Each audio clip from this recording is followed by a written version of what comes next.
Good afternoon, everyone, and welcome back to Digital Law News. This is episode 25 of our little new series here. So I'm joined today by my colleague Peter Wright and my other colleague Heather Anson. So just for those who don't know, Digital Law is a niche law firm in the UK, and we specialise in all things to do with technology, cybersecurity and data protection. So I'll just pass over to Heather and Peter now, just to introduce themselves. Thank you very much. So yeah, my name's Peter. I'm the Managing Director and Solicitor at Digital Law, and we've got quite a few interesting stories this week. There is no let-up, even though it's the week before Christmas, so lots of stuff to share with you. And also we're really pleased to be welcoming Heather back, because some of these are relevant with regards to the United States. And hi, Heather Anson again. 2 weeks in a row, this must be a record. Anyway, I am Managing Director of Anson Evaluate, which hosts this show, and also a consultant with Digital Law, speaking on things like international law. But we do in Anson Evaluate a lot of issues around compliance and training, and particularly a project that both Peter and I are working on, cybersecurity, and we're doing the cybersecurity toolkit for the Law Society for law firms. Great, thank you. So we'll get straight started then. So the first story today is regarding Russia and their hacking of the US government. So this has been going on for a couple of months now, and it said that the months-long cyber raid actually affected secrets in computer systems such as the Pentagon, Homeland Security, Treasury and Commerce.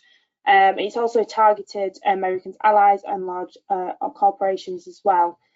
So actually one senior Democratic senator said that this is virtually a declaration of war, and experts and US investigators are now trying to piece together what information was stolen in one of the most prolific hacks in cyber espionage.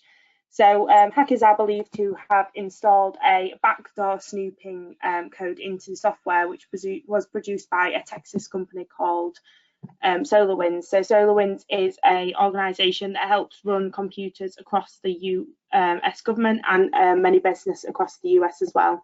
So people are now being urged to stop using this technology in the meantime while they get everything sorted. But it was said that this backdoor snooping code was actually installed during the updates that were issued on the technology between March and June this year, and this has been found by analysis by Microsoft. So one thing we're mentioning as well is that the US have invested billions into a counter-espionage computer detection system called Einstein, but this hack was so complex that even that system that they put billions of dollars into didn't actually detect it. Thanks, Laura. I think this is an absolutely fascinating story, and a lot of it goes into as well the danger of updates. But Heather, I know you've been reading a lot into this, using various news sources like NPR and others during the course of the week. So I just wanted to see what your thoughts were on this. Yes, and it is fascinating. The term that is used is this is what's called a supply chain hack, because they use the existing software. They get into the existing software systems and embed the code into the actual updates. So it's not like you're getting an update that's not from the company, or you're doing something wrong. It's that they're able to hack into that company. They're finding a vulnerability, hacking into that company, and piggybacking onto their code to get it inside that inside the organization. A bit like almost like you can imagine like a Trojan horse, but without them knowing that they're actually they're a plan that this is happening. I think this is also highlights one of the things that we talk about in cybersecurity training these days, which is it's not about if you're going to get attacked, it's pretty much when, because it is so widespread. And these are organizations that are incredibly prepared for this kind of thing. And in terms of law, this is akin to, from a state actor, akin to having a massive spy ring, global spy ring uncovered all at once, and you still don't know. You know that there's a massive spy ring, but you don't know exactly who is the spy and where they are, because you don't know exactly what the computer virus is doing and where it's going.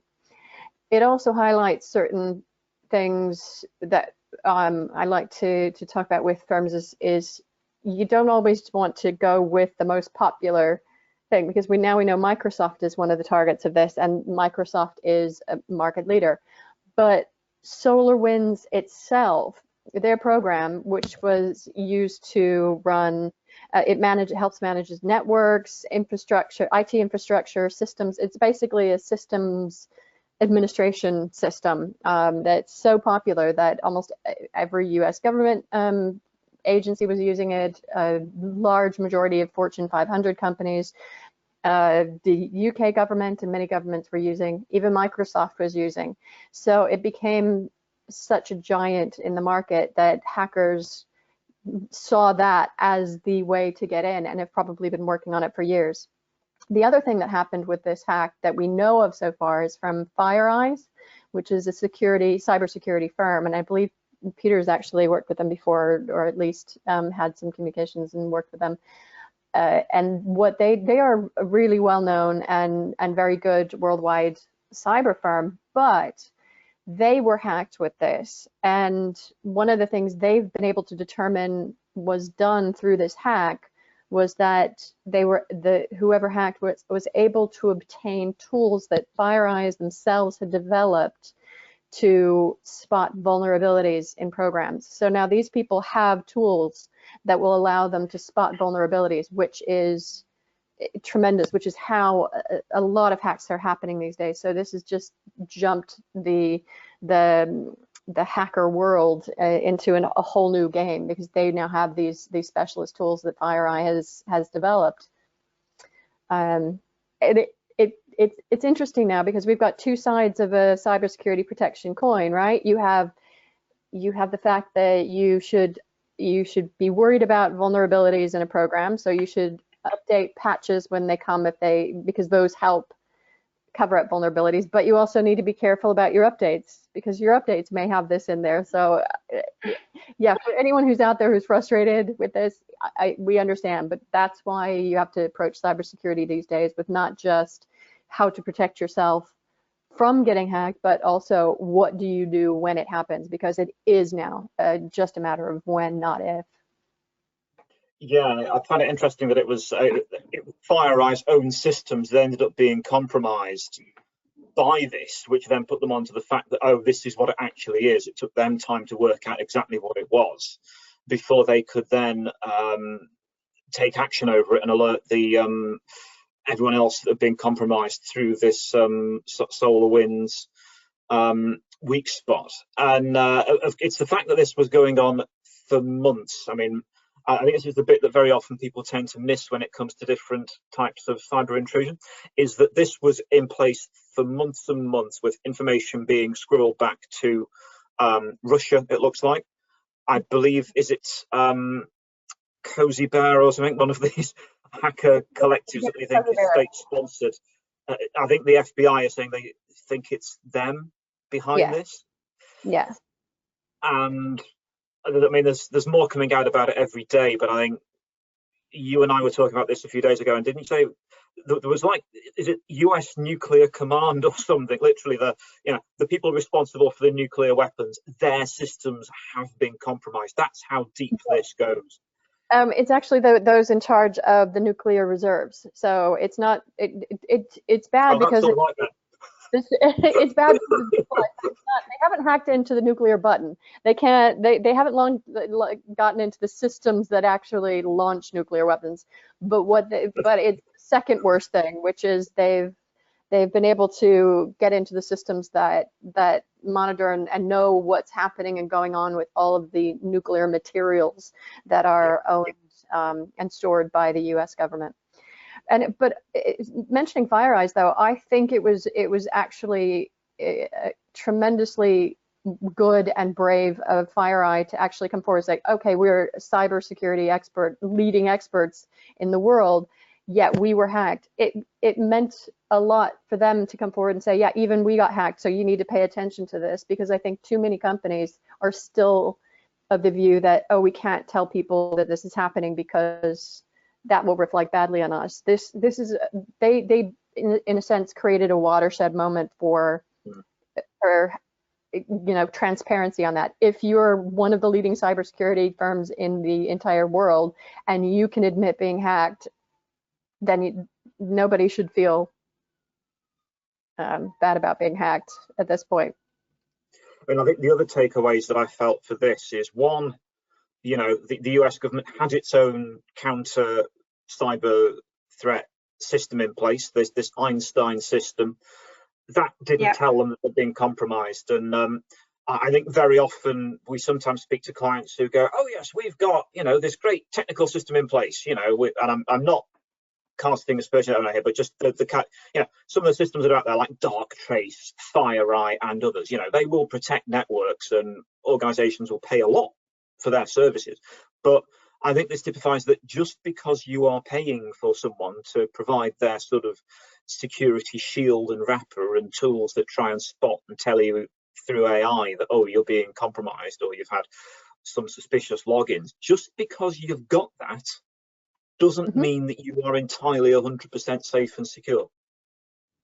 Exactly, and it's not their fault if they're really doing everything they can. You can see that it doesn't matter sometimes. So again, emphasizing that it's not a matter of if, but when, and so don't just rely on, oh, I've got the best in the market, I've got this. Exactly. And be prepared for what happens when it does, so that you don't suffer as much and you can be detected. We're not the nuclear supply chain or whatever, but we all have incredibly important information. And I suppose the final bit, I mean, this particular story in the Times talked about the fact that Russia was behind it and was looking at this from the sort of geopolitical side, that Russia is now very often behind perceived cyber threats. It's perceived to be behind threats to sort of sow instability through cyber warfare and other sort of covert acts in other countries. And I think there's quite a bit of pressure now on the incoming administration. I think we can presume there will be a new presidential administration in the US now after this week, but I think there's a lot of pressure on President-elect Biden to really ramp up the rhetoric and ramp up measures against Russia on the back of such a massive intrusion against the US federal government here. Ask me on January 7th whether it's for sure, because that will be the actual. Is that the next date now? Well, yes, January 6th is when, I don't know if this is off topic, but January 6th is when the joint sessions of Congress meet and accept the votes of the Electoral College. And there is the possibility that, the distant possibility that there can be objections to electoral votes, but that the likelihood of that succeeding is very, very, very, very, very slim. But I don't want to jinx anything in this.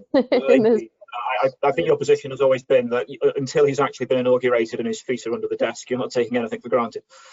Exactly. And even then, there's is there going to be a shadow White House at Mar-a-Lago? I think that one's a given. But the other thing is not just what the U.S. is going to do, but what the global community is going to do. Because this is in essence an act of war. If it were spies, physical spies on the ground that we'd caught doing espionage, it would be very clear. The actions that we would take, but because we're in this new age of warfare being handled through digital, the international legal community is still struggling on how to address this. Great. Well, thank you for the insights there. I mean, it's I think it's scary. I'm just wondering what the next measures could possibly be, really, if this escalates further.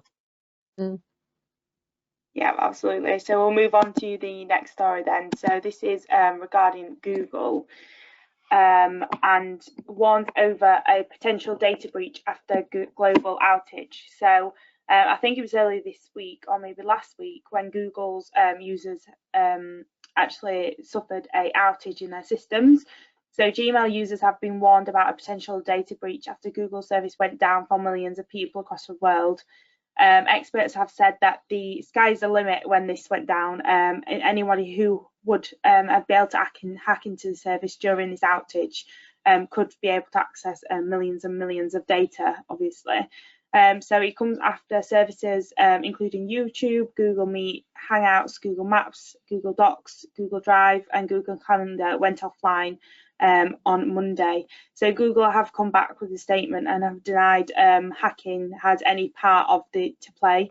And they have said that Google experienced an authentication system outage for approximately 45 minutes due to an internal storage quota issues.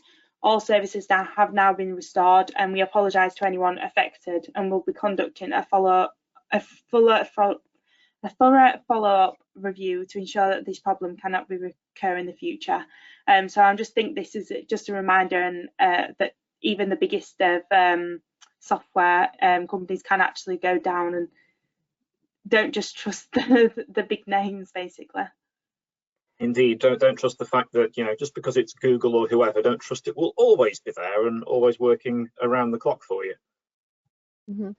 And we've been talking about this for a couple of years now, and I do a lot of contract reviews around technology, and I've particularly had issues with not necessarily Google per se, but Microsoft and Google who say, yeah, we'll store your data on this on servers where you want, like for GDPR compliance. These companies will say, yeah, we store your data on EU servers. But also in those same contracts, they'll say when there are issues of capacity, we are permitted to transfer them to servers that are outside the EEA, outside the EU, to a different country, to a different jurisdiction than you know. And this just shows that they are actually doing this, because it wasn't a, you know, like everyone in this country or this region lost their Gmail. It was actually random people all over the globe, because the systems are essentially shuffling data all over. So it was whoever's data was sitting on that particular part of this massive network at that time. And when they were moving stuff around, as they do, and they say in their contracts they do, something didn't go right when they were moving the capacity, and so their capacity didn't allow them to do this. And this is where we go into what you talk about a lot, Peter, which is, are these really compliant based on data protection?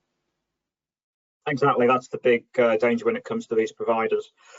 And it actually ties into, I suppose, just a quick plug here for the fact that if you are using Google and indeed other cloud-based systems and you're based in the UK, you will have seen in your podcast feed another bonus podcast dropping into your feed if you're a subscriber this week. And that gives you a quick run through in about 40 minutes of issues around Brexit, data protection, international data transfers and adequacy. And the fact that come the 1st of January at the moment, even if there is a free trade deal between the UK and the EU, there may still be issues with regards to the transport of personal data and the transfer of that. So that is in there for you to listen to. Also, the recording has been put up on our YouTube channel and on our website if you want to see it there. So you can also see the slides and the detail that we talk about, as well as the link to the ICO's online tool that you can use to draft the necessary standard contractual clauses and make sure that those are in your data sharing agreements and your contracts with Google or Microsoft or Amazon or whoever they may be, or if you're using a specialist third-party supplier. But just a reminder, I appreciate that we're now in those last few days before Christmas, but there is a risk that you might lose access to your data come the 1st of January. So we've put those extra bits of information up there in our podcast feed and on our website for you. So please feel free to take a look at those. Right, and I think that's all for me. I think you guys are done listening to me chatter on about stuff. So I'll leave you guys to it. Okay, thank you very much, Heather, for joining us and giving us the insights there from the US perspective. Thanks very much. Thanks for having me back. Thanks, Heather. So yeah, moving on to our next story then. So this one is in regards to the EU data law that there's been some disputes about it recently about the child abuse investigations. So the global internet firms could be banned from automatically detecting child abuse images on their systems from as early as next Monday, amid a row over privacy laws within the European Union. So currently tools are have been developed over a decade, and they can identify newly created violent and exploitative images that have not been yet logged by investigators, as well as online conversations which have the hallmarks of abusers grooming victims. So the talks are ongoing, and they're trying to create an exemption for the giant tech firms like Facebook and things like that to actually allow them to access this data. But if the row is unresolved, the law will inadvertently make it easier for abusers to carry out these attacks. Yeah, that's the kind of the perverse irony here, is that increasingly, because of the volume of this stuff that appears online, and I think you and I, Laura, were looking at some stats on this, but something like 17,000 incidents a year end up being reported or something like that. I can't remember the stats. Yeah, it was a very large number of people. Yeah, I think I'm sure I've seen at one point that it was something about, without this system, of over 50% of the crimes involving this would go unreported. So this helps massively to catch these people before child abuse actually does get carried out. This helps to find people who are grooming children and things like that as well. Exactly. I mean, it's truly terrifying. I think that this sort of stuff is taking place on tech platforms, and when we say that, of course, we're thinking of Facebook and potentially other social media that's out there as well. So Twitter and TikTok and Instagram. You know, all these platforms allow for people to exploit the technology, unfortunately, and to exploit young, vulnerable people. So it's scary that it's being used for that. It is scary, the sheer volume of it. And that's just it. Because of the sheer volume, very often, rather than waiting for individuals to physically see this stuff and then report it, the tech giants have developed these tools that allow them to actually be able to identify images on and from the content that's on there. They're able to sort of calculate and think, we can actually flag this as being suspect content, be it a photo or a video, or even a conversation or an activity that might be taking place, and think, this is suspect and we need to do something about it. Take it down. And once it's taken down, you can ask questions later, but it means that you're immediately limiting the risk. But the problem here is that because some of the laws, the way they're drafted, it's actually sometimes even difficult to report this stuff. I mean, I have heard incidents of people who've actually seen images online and thought, I need to notify the police. And the way they've done that is take a screenshot, send that to the police and say, this is terrible, you must take it down. And then police have gone, you just sent that image to us, therefore you have now broken the law and you will now be prosecuted. And that's particularly tragic sometimes. It's family members that have seen it, or even the victim of what's actually in there anyway is trying to do something about it, and inadvertently they break the law. And it's all coming to a head now with the fact that this, the EU is starting to say, look, we are arguing that, that these electronic tools technically are in breach of the principles in this law, and perversely it will have the effect of meaning it's actually even more difficult to police these platforms. And that's where we've got this horrific clash between the technology and the law. And it also brings me to the I think we do now really need to start having a conversation as a society about the use and purpose of these platforms. When we look at the amount of harms, when we look at the danger to our children, when we look at the danger to society and its fabric and the way it's been used, we have to start asking a few questions about the continued unrestricted use of these platforms. Yeah, okay, it's great, you can talk on there, you can stay in touch with people, but is it really worth it when it's being used to also allow crime on such a scale that can have such a shattering effect on people's lives?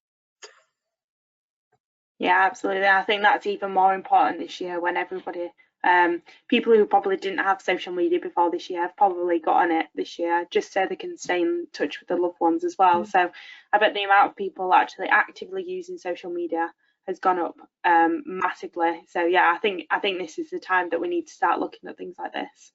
Yeah, exactly. So moving on to our next one then. So this is about Sheffield's council and their personal data breaches that have been going on during the 2019 to 2020 period. So the council is actually required to know access and deal with any information security of personal data breaches, and have logged massive 231 incidents during the past year period. So 92 of these incidents were actually personal data breaches, with the majority of actually involving customer data, and most of them was actually caused by human error, with emails or posts being delivered to the wrong person. So there was 5 in particular that they actually considered to be serious enough to report to the ICO. So these 5 breaches were the following. So the first one was 279 parking fine letters were actually printed on double-sided paper instead of single-sided, meaning that 140 people received the names, addresses and registration numbers of the other people's whose ticket was on theirs as well. And 1 individual out of that 140 actually contacted the ICO. Tribunal documents were sent to 4 individuals involved in a housing benefit appeal. A social worker's car was broken into and information about individuals was stolen. Education, health and care plans were posted to a family, but the documents never arrived. And finally, a social worker's house was broken into, an officer's paper notebook and phone was stolen. So the ICO actually did investigate these, but no further action was taken in the 5 cases. But I think it does show that reporting things to the ICO is important, because if, for example, more people out of that 140 would have complained, then the ICO might have took some action, but we will never know. Thanks, Laura. I think this is almost becoming part of our new regular feature, Public Sector Breach of the Week.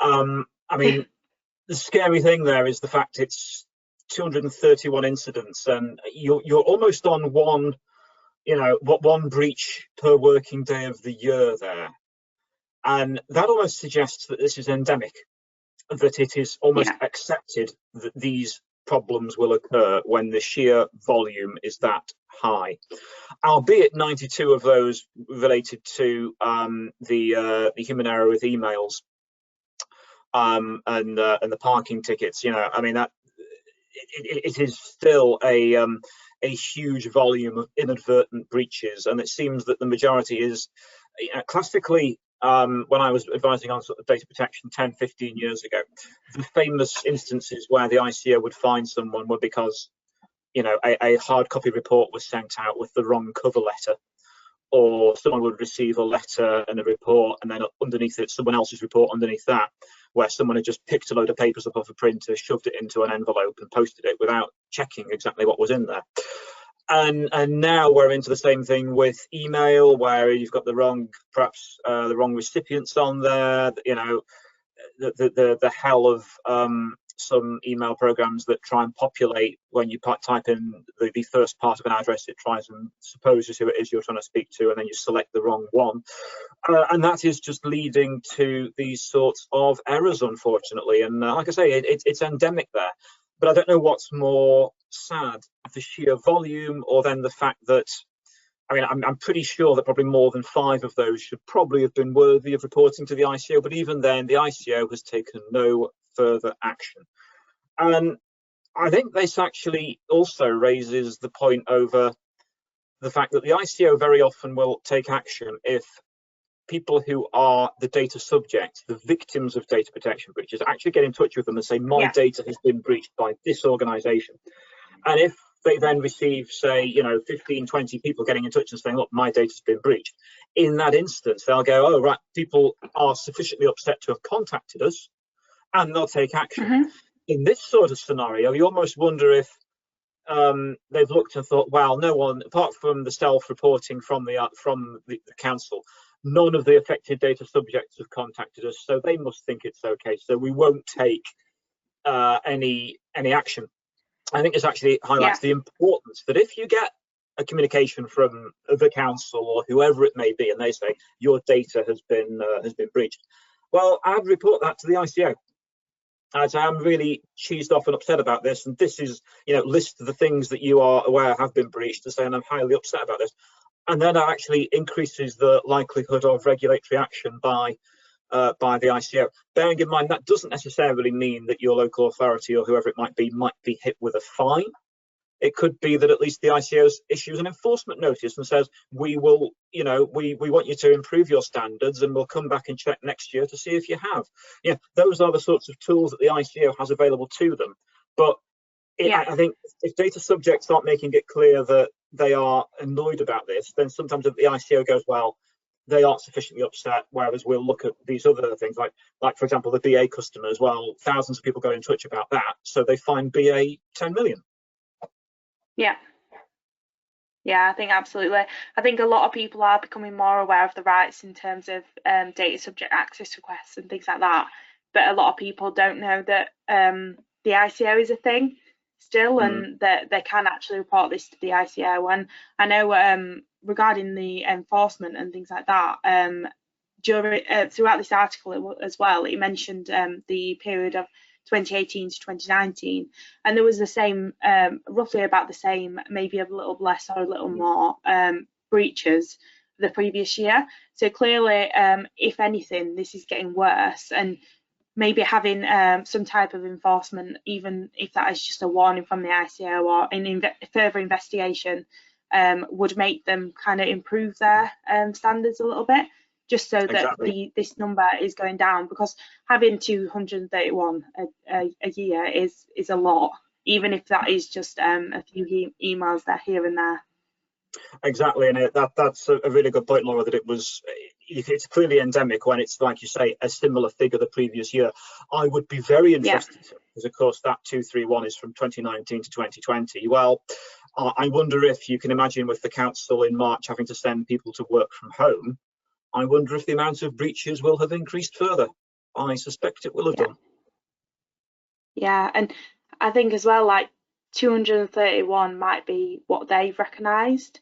There might have been a lot more if it was to do with emails. Like people may have received emails and not actually realised that is the incorrect data, and they've just not noticed it, or it's gone to their junk. So yeah, it probably will have increased by next year.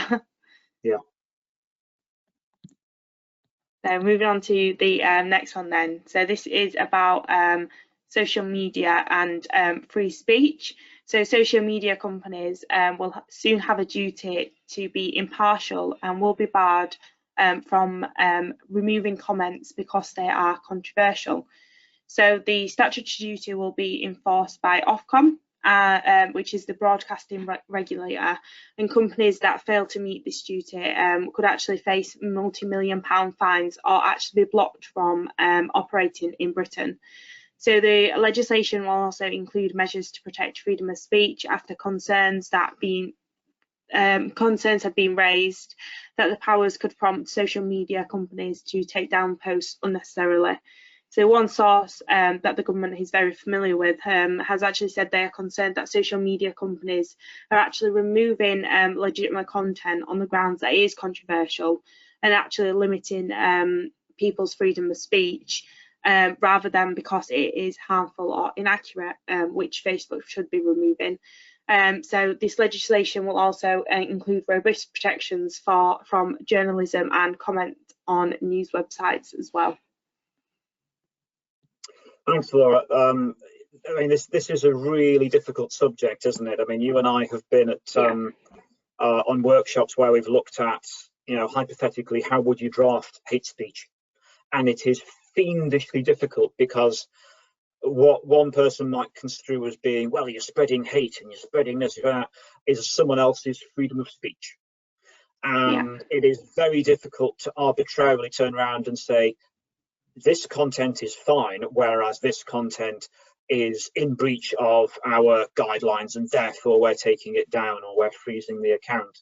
And I saw one example of it actually a few weeks back where one individual had posted earlier this year something on Twitter that could be construed that it was basically a lockdown skeptic post. I mean, they weren't, you know, we obviously seen some pretty ridiculous stuff on there in recent weeks about vaccines and, oh, we don't think COVID's real, and oh, we don't think this, and oh, we don't think that. But this was basically just a post that questioned the wisdom of the rigidity of a lockdown and why it should be imposed, and also sort of question then the economic damage in terms of people's mental health and their jobs and their livelihoods and having, you know, no life to go back to once everything in theory opens up, which is to a certain extent I think a valid point for discussion. When you look at the sheer amount of damage that has been caused, and of course we're presenting this from the UK, and it's estimated that we will have had across all the countries in Europe one of the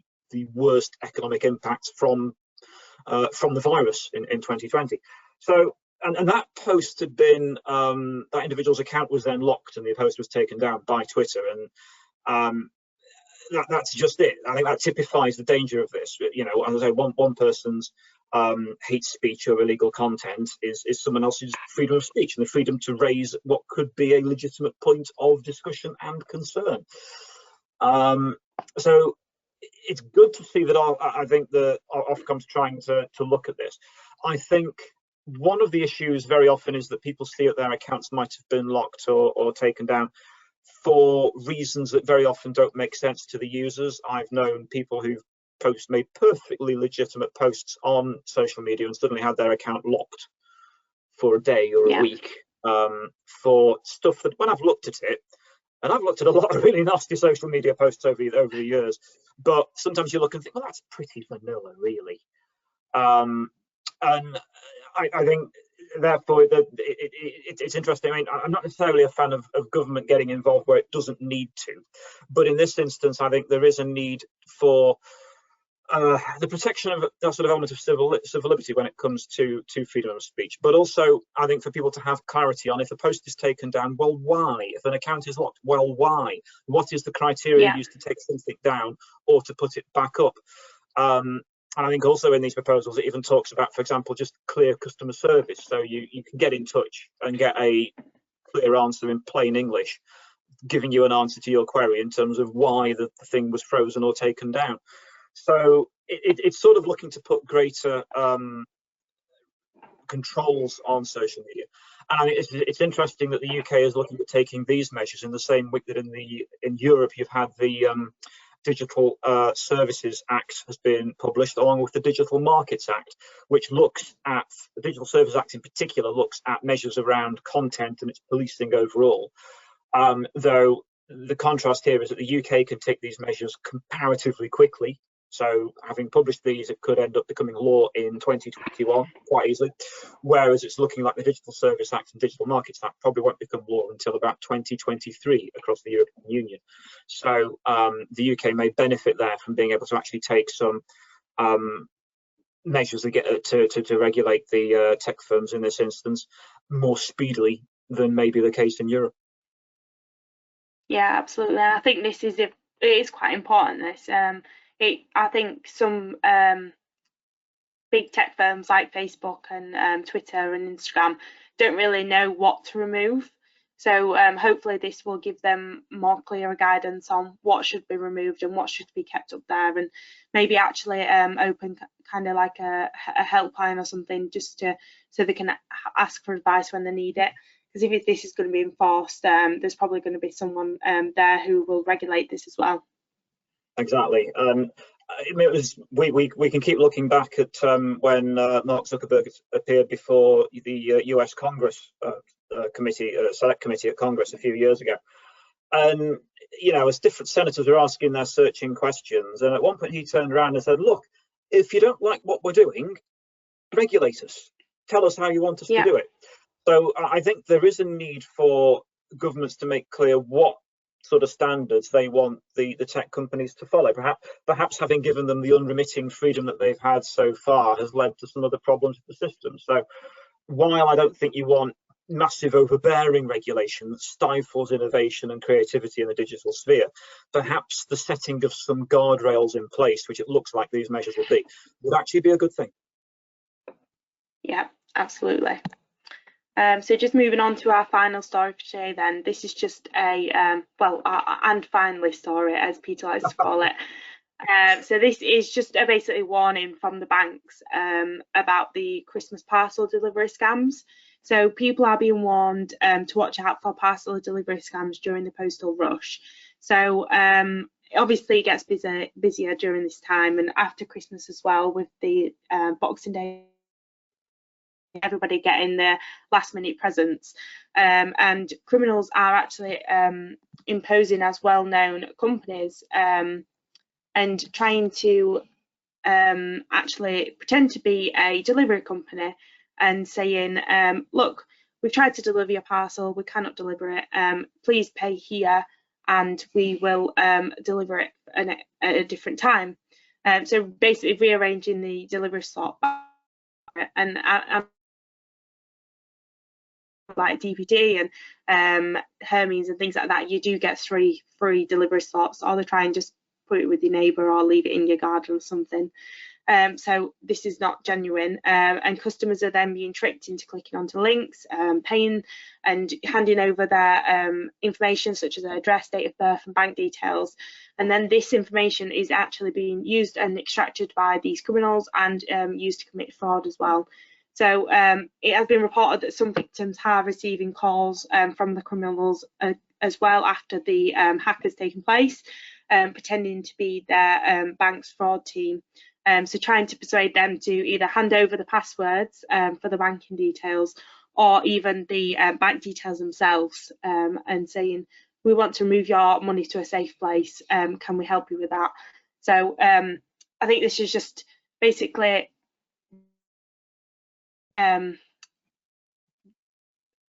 reminding people of the basics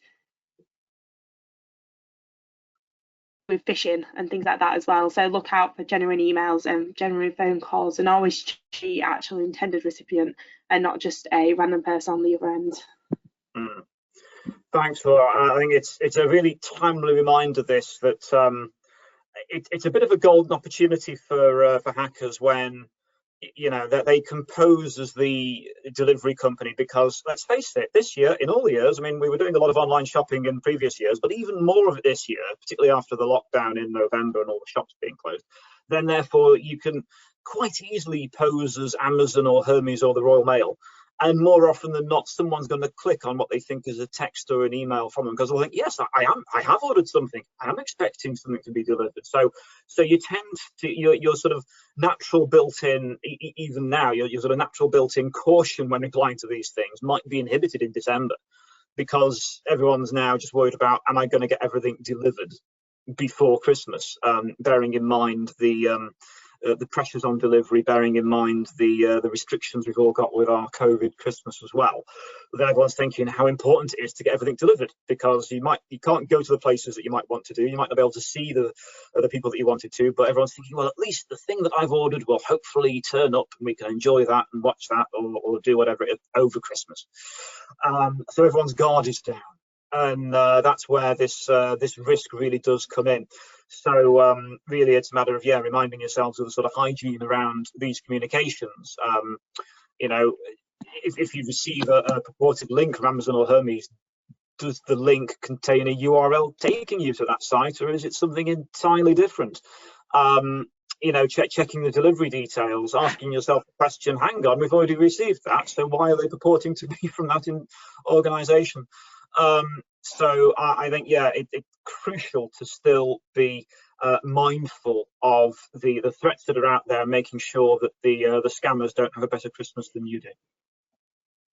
Yeah, absolutely. And I think we've actually got a blog on our website as well, and maybe even a webinar at somewhere as well, either on our website or the Anson Evaluate website, just basically reminding people of the phishing how to spot a phishing email and things like that, and what you can do and who you can report it to if there is one as well. So I think the most important person to report it to would probably be the NCSC. Indeed. So yeah, that's every day.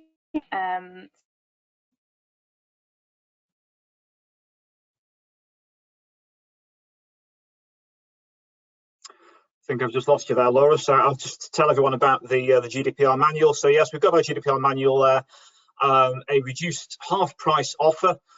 So if you would like to receive a copy of that manual, just so send. This is available. Sorry, go on, Peter. No worries. Yeah, I think we just lost you there. Sorry, Laura. But yeah, so if this contains all those things like forms and templates and checklists to help you with your compliance when it comes to data protection. GDPR is very good at telling you the standard it wants you to get to. It doesn't tell you how to get there. This manual is the how. It gives you the practical tools and templates to be able to demonstrate compliance with data protection standards in your organisation. It's designed for law firms, but we've actually had interested accountants and people in financial services who've got hold of it who said actually it's really useful for them as well. So if you'd like a copy of that, is it the which address is it we're using, Laura?